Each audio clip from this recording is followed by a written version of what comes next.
What's up, everybody? This is your boy Tank from Tank-N-Spank, and I'm coming at you with another video. This is your Friday special, where we're going to be talking about some other thoughts I had that I kind of mentioned in the other video, and I got my thoughts more formulated now. As I said before, we did make our character that we're going to be playing through the game on. We can just hit continue here. It doesn't matter. This is just for flavor. Don't worry about the background video. So, there's a couple things that I mentioned in the previous video that I kind of want to expand on and make more clear. As far as what I want to come to Baldur's Gate 3 or in expansions, or should it be those small updates, or even in the next title, I think it's kind of cool what they've done with Baldur's Gate 3 as it is. I didn't really mention it in the first run, but going back through the player's handbook to formulate these videos, I hope it helped me realize that what I want to do. Now, with that being said,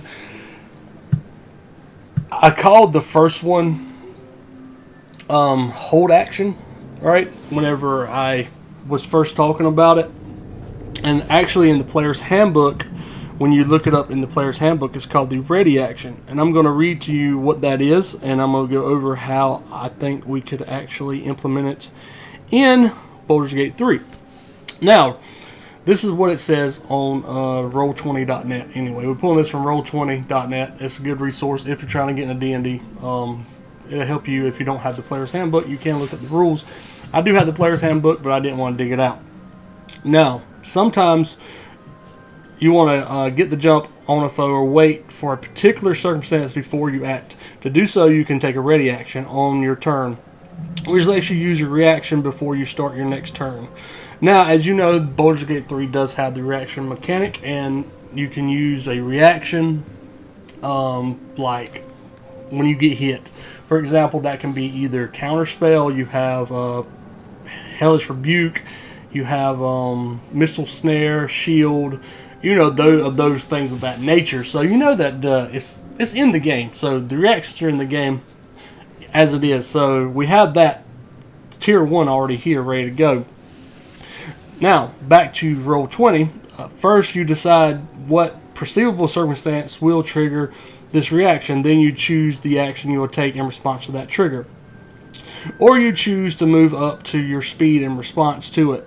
An example that this Roll20 gives, if the cultist steps on a trapdoor, your character will pull a lever that opens that trapdoor.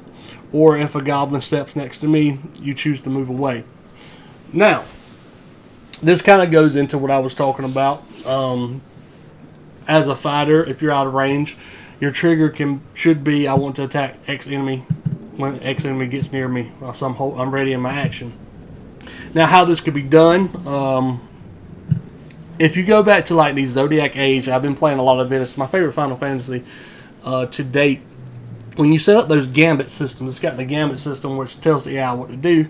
You can tell the AI to attack X target or attack my target, or when X HP gets to X amount, use a heal. In my mind, in my opinion, how I feel it, ready action will work a lot like this. Whenever you hit ready action, it'll pop up interface where you want to set your action to hold action until X, just an enemy. You could just do a blank statement. Enemy moves in into attack range, and I choose to unleash my action, which will be an attack. That's how I see it being used, how it could be implemented. But let's move back to Roll20 and continue going over the description. When the trigger occurs, you can either take your reaction right away after the trigger finishes, or ignore the trigger. This is key. You can ignore the trigger if you choose to, which, depending on what enemy moves in your vicinity, you might want to ignore that particular enemy. Remember that you can only take one reaction per round, which basically means If I choose not to ignore that trigger and I attack that goblin, say, I kill that goblin, then the boss moves in, I can't use a ready action again. You know what I'm saying? So it's not like I can get like a broken build off of this ready action. At least I don't see a way. You guys may see a way. I'm not seeing it. When you ready a spell, we're back on Roll20. You cast it as normal, but it holds energy which you release with your reaction when the trigger occurs. To be ready, the spell must have a casting time of 1 action, which means it takes one. Which every spell in Baldur's Gate 3 has a 1 action cast time. Nothing that I'm aware of takes more than 1 action, other than the ones you can use as bonus actions. Holding onto the spell's magic requires concentration. If your concentration is broken, the spell dissipates without taking effect. For example, if you are concentrating on a web spell and you want a ready magic missile, your web spell just ends, and if you take damage before you release magic missile with your reaction, that concentration may be broken. Of course, you roll that concentration check to determine whether or not that is something that happens to your spell. Now, this is a double-edged sword. Obviously, it's a double-edged sword, because you could just completely waste your action, right? Like, especially as a mage, you could completely waste that action. If for example, the enemy, because you're basically waiting until that trigger occurs. So if you're concentrating on your spell and an enemy moves in and attacks you from range, and he's not in your spell range or whatever, or if it's an invisible enemy that you didn't even know was on the field, he attacks you, bam, you lose your concentration check. That fireball you were concentrating on is now no longer viable, so you lose that entire turn. But that's just the give and take of that's the balance of ready action, and I feel like ready action could be implemented easily into the game. I feel like it could be implemented into like a small update. So we'll see. Hopefully that's something that they can implement pretty easily. At least I would hope so. We'll see where that turns out. Now, if we're moving on to another kind of action that I wish they would wish they would implement within the game, possibly through an update, which I feel like this could be another one that could be easily introduced into an update, and that's the grapple action. Now, again, first I'm going to read what Roll20 says about grapple, and then we're going to discuss. Now, grappling. When you grab or wrestle a creature, you can use an attack action with a special melee attack known as grapple. If you are able to make multiple attacks with the attack action, the attack is replaced with grapple. Basically, the attack is going to be replaced with grapple. So what that means, if you're a fighter, paladin, barbarian, anything that gets multiple attacks at different levels, you're going to use one of your attacks to try to grapple, and you're going to lose that attack. It's not like you attack, grapple. It's not a bonus. It's an actual action. So it's going to be you can either attack, or you can attack and then grapple. And so just let that be known. I feel like it's pretty balanced. The target must be no more than one size larger than you are and must be within reach. So what that means, there's already a sizing scale inside Baldur's Gate 3. There's monsters, there's little guys, big guys, medium guys. There's a list. There's monstrosities, because as you can see, if you go down your magic tree, you got a whole person, you got whole monsters. It's this whole list. So that means you're not going to be this little guy grabbing onto this big ass specter, and saying, "You ain't moving nowhere, motherfucker. You're mine." So that's not happening.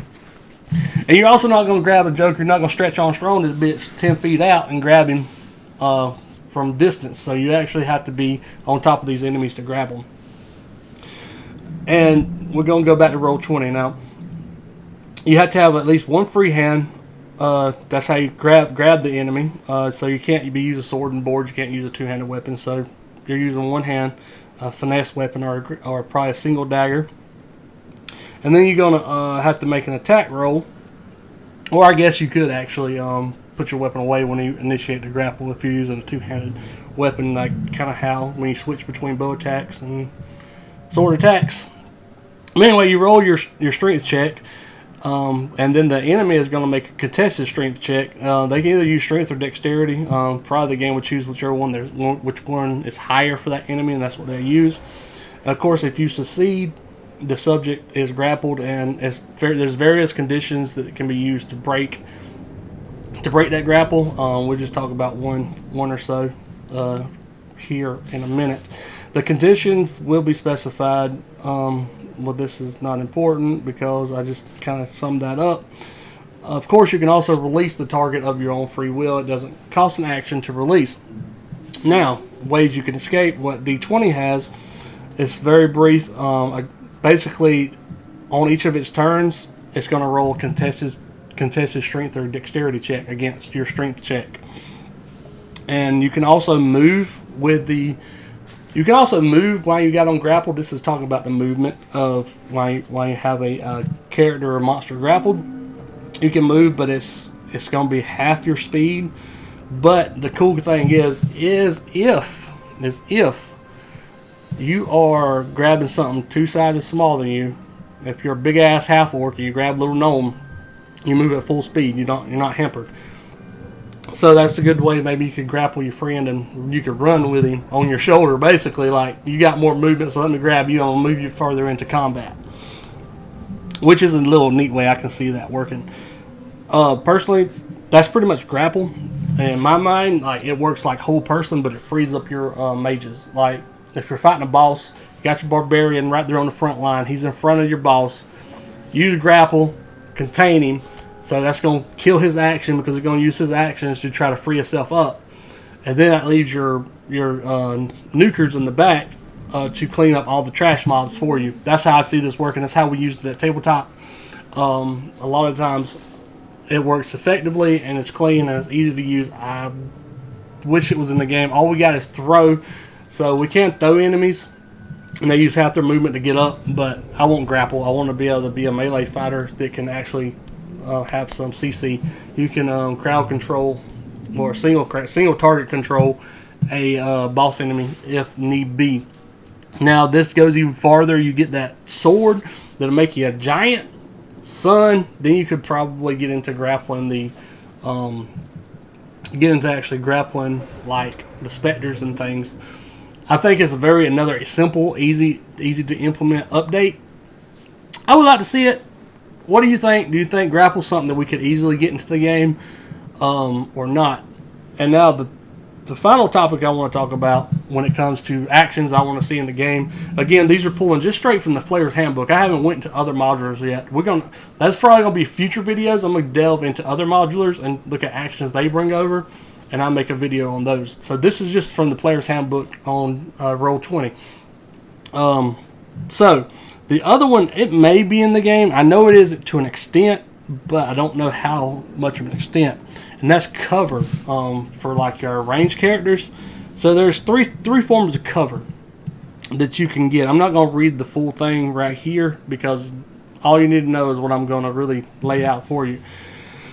There's half cover, 3/4 cover, total cover. We have total cover in the game. That's obvious. There is total cover in the game. If you're hiding behind a door, the enemy has to run around the door to hit you. You can't be targeted by spells or attacks.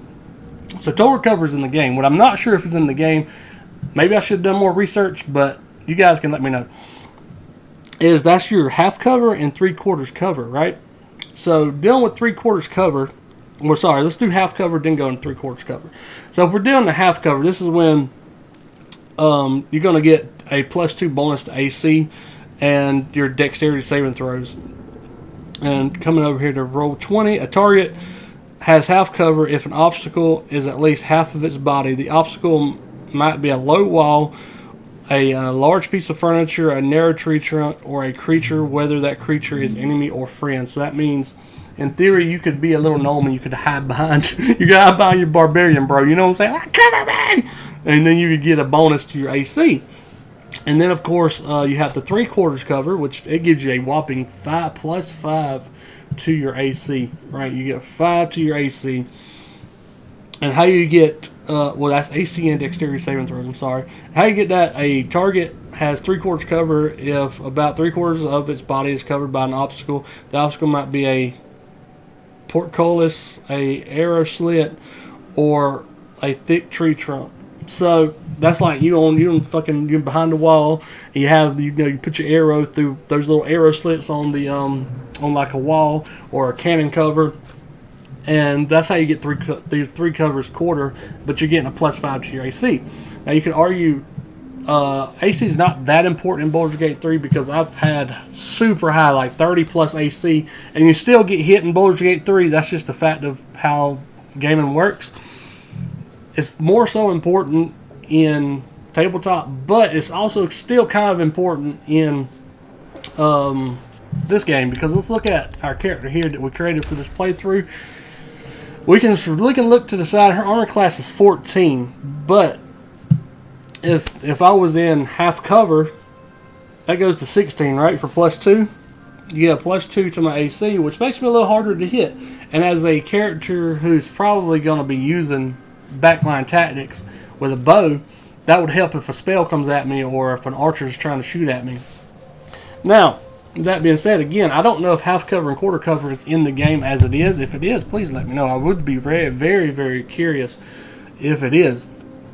But that's just my thoughts on actions that I feel should be in the game or could be easily implemented in the game. The next part, we're moving into races. This is going to be a short and easy conversation. I only got 3 that I can think of. That 3 or 2 or 3. No, we got 1. Sorry, that I thought of after I left. Because no, 2. Sorry, 2 that I want to just throw out. It's just honorable mentions to add to the other list. Sorry. Of course, if you look through the races for Baldur's Gate 3, whenever you're going through all your races, you can choose races, sub-races. If you notice, it's pretty much ripped straight from the player's handbook, which is fair. That's a fair thing to do. I had to get something to drink. My mouth is getting kind of dry. That's fair. Like, it's straight from the player's handbook. Now let's look outside. Like I said, the goblins. I want the goblins. I want the ASMR. Also, some honorable mentions that I want to pick up that I think would be fun. A fun little flair. One, I think, are they called the Akabara? What are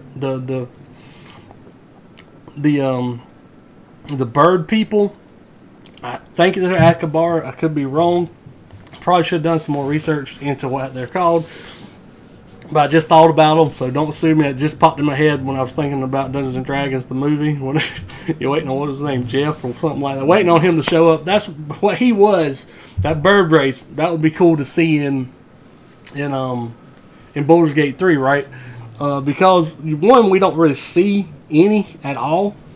So they don't really have the character model here. So we'll see how that works out. One that they do have a character model for, the Gnoll. I would love the Gnoll to come through. It would be really cool to have little gnolls. I like the little gnolls. Screw me. Gnolls would be cool. The Ganassi. We do have a Ganassi character model in the game. So you make a Ganassi. Half Giants. I think Half Giants would be cool to see. Just do full orcs and then stuff. Half orcs, let's just be a full berserking orc. That would be cool. And that was more than what I said. But you get the gist. I just think it'd be really, really, really cool to see a half giant as well, because like I know I mentioned them like just a while ago. But the half giant, just this hulking tank, would be really fun to be walking around the fucking game world as. And just like bashing shit in, like for me, when I think like of a barbarian, I really think like this half giant, bolted out beast. I know you could do the same thing with the half orc, but I don't really care for the tusk. The tusk kind of throw me off. It's kind of scuffed. Don't really care for them, so I don't really play half orcs. When I play berserkers as normally a human berserker. Maybe I should get out of my comfort zone and try orc. But yeah, that's just what I'm thinking. It'd just be badass to run around as a half giant, just breaking shit. This is bald-headed beast, behemoth. But that's really all I really have on the races. the races, I think they knocked it out of the park. I can't really complain too much because it is straight out of the player's handbook. Like I said, they played it safe for their first kind of relaunch of the Baldur's Gate series. You could argue maybe it's not a reboot, so it's got to be a relaunch. So yeah, it's a relaunch for the series, getting it back into the mainstream because it did break into the mainstream. So you need to be looking at these other races to add. Of course, like I said, please, please, please, if anything, add a variant human. I really want a variant human race. Please add a variant human, and please update the human male faces. If you don't mind, that would be great. But that's going to be cover it for the races. Like I said, I didn't want this video to be too long, so I won't delve too deep. But don't worry, in the future I am going to be coming back with more of these videos about more things I want to see in Baldur's Gate 3, because there's a bunch of modules we can pull from. And with that being said, let's get into something that is coming from another module that is not real. They started out as homebrewed and now is kind of official, and that's getting into the classes. And I only really want to highlight the Artificer, which, if I'm not mistaken, the Artificer is the one I was trying to think about last video in the review, when I was talking about you can make a Radiant, this guy who could just Stormforge his armor, like summon his armor to him, summon his weapon to him. He would really be like those Radiants from Stormlight Archive, which is the Artificer. I would like the Artificer to come through. That would be one of the classes I want to see. And then the next class is the Blood Hunter class. If you're not familiar with the Blood Hunter class, there can be lycanthropes or werewolves, if you will. I would love to have that class. And what really made me think about this is when I was going back to fight Cazador, in that first room before you get to the ritual room, you fight werewolves. So you know the character model, like for the werewolf itself, is in the game. You also see a dead werewolf inside a prison. So you know the character model for the werewolf is there. And the shifting would work kind of like the druid, how they animal shift into various animals. You would just change into a fucking werewolf. I think it would be an interesting class to come. They have a lot of cool skills. They have a cool kit. It would really, really, really just give us that extra kind of what you call it, that really just a more of a dark class, other than like Oathbreaker and Warlock. It'd just be another dark class to add into the repertoire. Being a Dark Urge, fucking Blood Hunter, Dark Urge, that would be badass.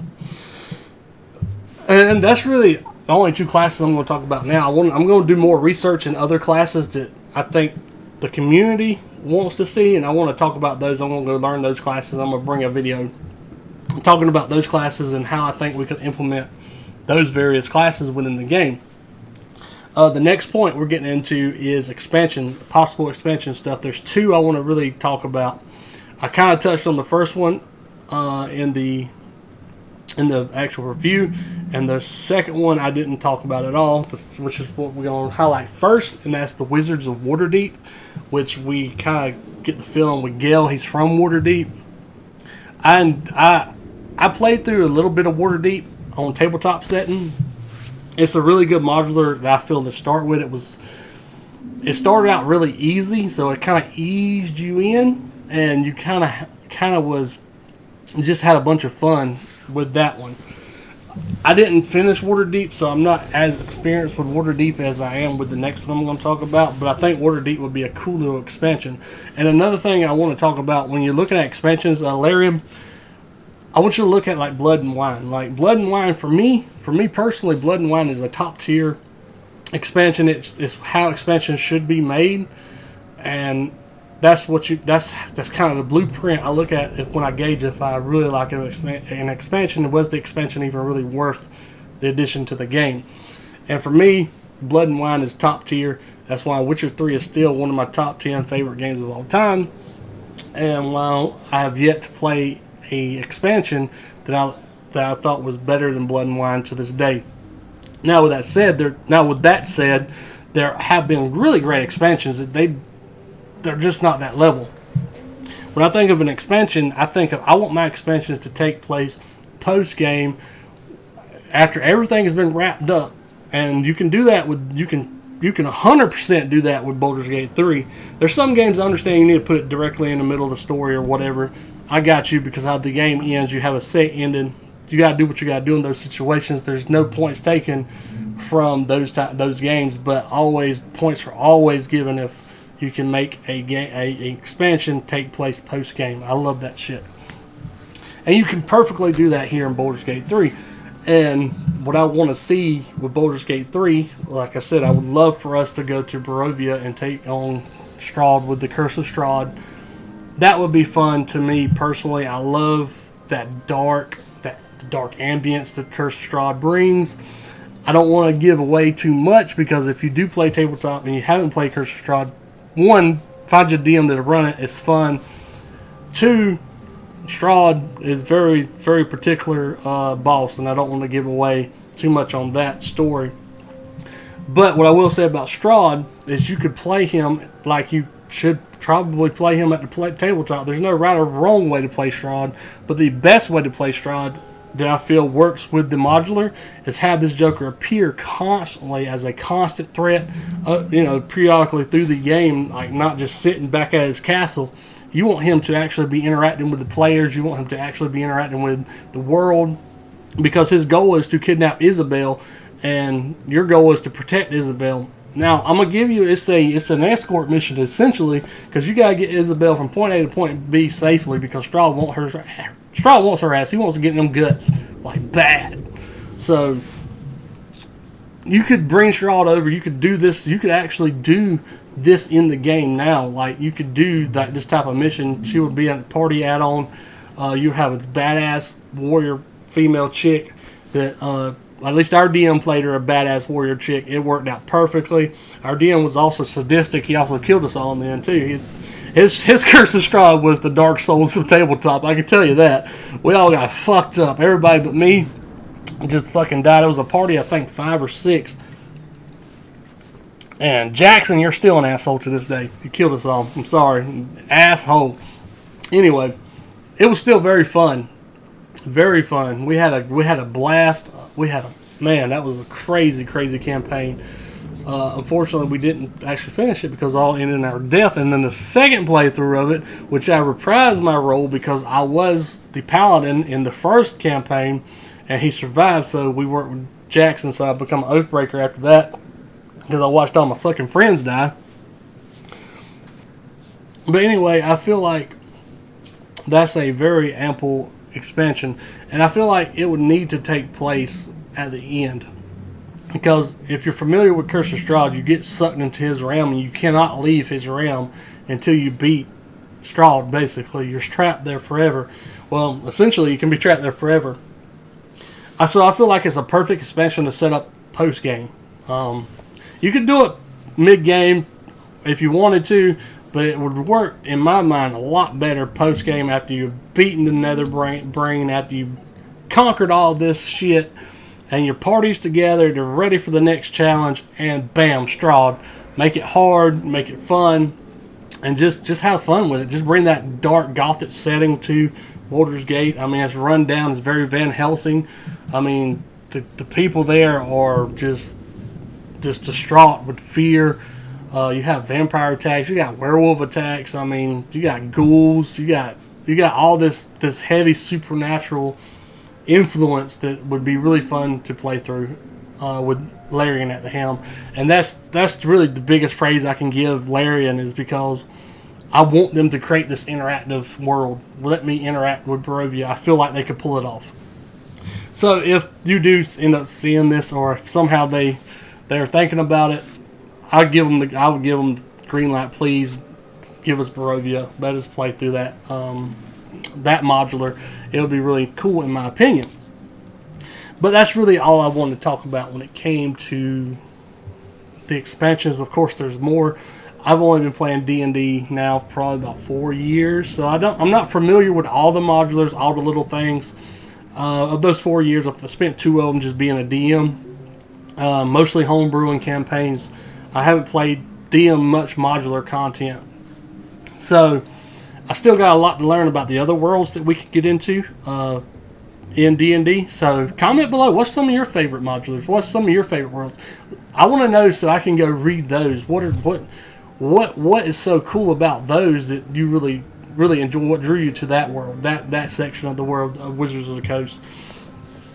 I would be curious to know, and I would investigate and maybe bring that forward into a future video, because I am going to talk about more of my Baldur's Gate videos is going to be more like this, where I talk about things I want to see, hopefully see Baldur's Gate 4, 5, or 6 do, where we can go. So bringing me those modulars to my attention, I can go and read them. Like, oh, this cool. This world's cool. This world's cool. Of course, I know about Voss Machina and all the shenanigans that the Critical Role are up to. I don't want to know about all that. I want to know what you guys, the actual hardcore tabletop role players, care about. Because I love Critical Role. I love it to death, but I know it's just a big production. It's not the real D&D experience. Matthew Mercer is one of the best DMs on the planet. You won't change my mind on that fact, because I've seen a bunch of different ones. Matthew Mercer is amazing. His cast is amazing, but I just want to let everybody know that if you're trying to get into D&D because of Critical Role, don't let that influence your table, because you'll walk away from that table disappointed. You need to go to that table with an open mind and understand that those are professional voice actors. These are your friends, or these are just some random dudes on a weekend. You know what I'm saying? So just keep that in mind if you're getting into D&D. It's not going to be the same. My controller died. I let it sit there too long. So that's it for that. The last thing I want to talk about, which was disappointing to me, because I guess this is more, I hyped something up in my mind than what it really was in the end. Whenever you go to create your character, once we got her created, right? We got her created, and after you choose your name and whatnot, you hit Y, you select a guardian, and you should see the guardian we're gonna have on this one because it's wild. But anyway, so you create your guardian. Like, oh, who's this guardian? So you meet this guardian very early on in the playthrough, and you kind of build this repertoire with your guardian. Oh, she's protecting me. I need her or him, whatever you choose to create. They're important. They're integral to my character. They're helping me.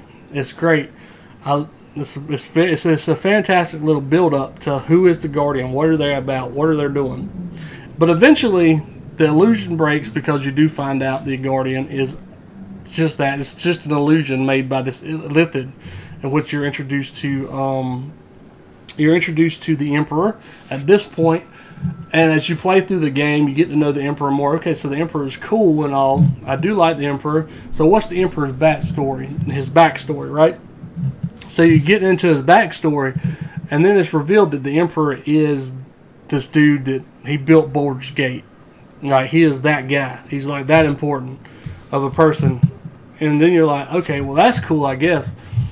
But why didn't you do this? And then we can discuss.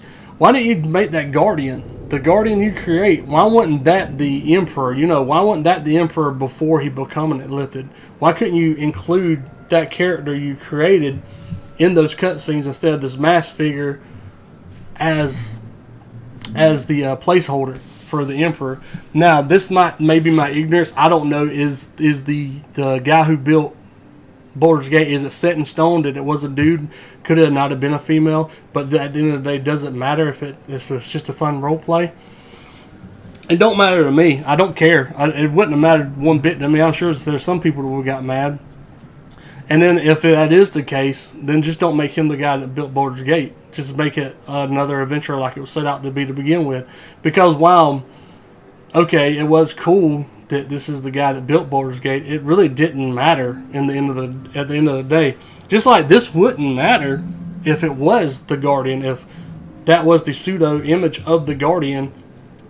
That pseudo image you're getting of the Guardian was actually the Emperor before he or she become an Illithid, right? So I feel like that was a big missed opportunity. It would have added more to that character. It would have added more of a reason for creating a Guardian in the first place. I feel like as it stands now, what's the point in really creating a Guardian other than, hey, this is just who this fucking Illithid is deciding to show to you?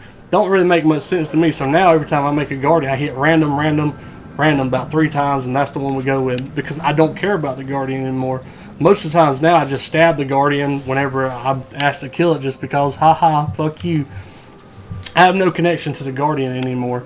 And like, I feel like if he was that Guardian, was that Emperor before they become the Emperor, because Illithids, Illithids, like, how you tell? They're not male or female. They're just Illithids, so it wouldn't fucking matter if you create a male or a female. I don't think anybody would care. Well, you have that one weird fucking basement dweller that would fucking care. But most people with common sense would not give a damn. It would just be a cool storytelling aspect of the Emperor to make it more integrated with that character you're creating. So, as it stands now, I don't see a point in even giving a Guardian creation. You could have just done a standard character that everybody gets, because it doesn't matter. Now, with that being said, you can't really change it now. But going forward, if a designer does choose to do that again, think about that. Think about how more of an engaging experience that could be for the player, because the player is setting up their own character in the world that took place before the player even got there. Like, to me, I enjoy that more than this person being the person who built Baldur's Gate. And if this person built the Baldur's Gate, if they can be male or female, why wasn't that done to begin with? You know, it's a very small nitpick. It doesn't change the game at all. It doesn't change the masterpiece that the game is. It was just been a different shade of the painting that could have brought out the eyes of the subject, if you will. But that's pretty much all I really got to say on Baldur's Gate for now. That's my compounding opinions that I wanted to touch more on in the review, but I didn't really have my thoughts completely together when I started talking about them, but I did want to bring them back around. So that's what I decided to do with this Friday's video. And I do hope you guys enjoyed this video, because coming up, this is kind of the content in which I will do for Baldur's Gate, is things I want to see going forward and things that I think would benefit within the game, or the game could benefit from them being in the game, I should say. But yeah, I hope you liked the video. If you stayed with me this long, I love you guys so much. Thank you for all the support, and just keep watching, having a good life, man. Just times are getting crazy out there. Just enjoy every moment we got, man. I love you guys. This has been Tank-N-Spank. You guys have a good one. I'll see you on the next one.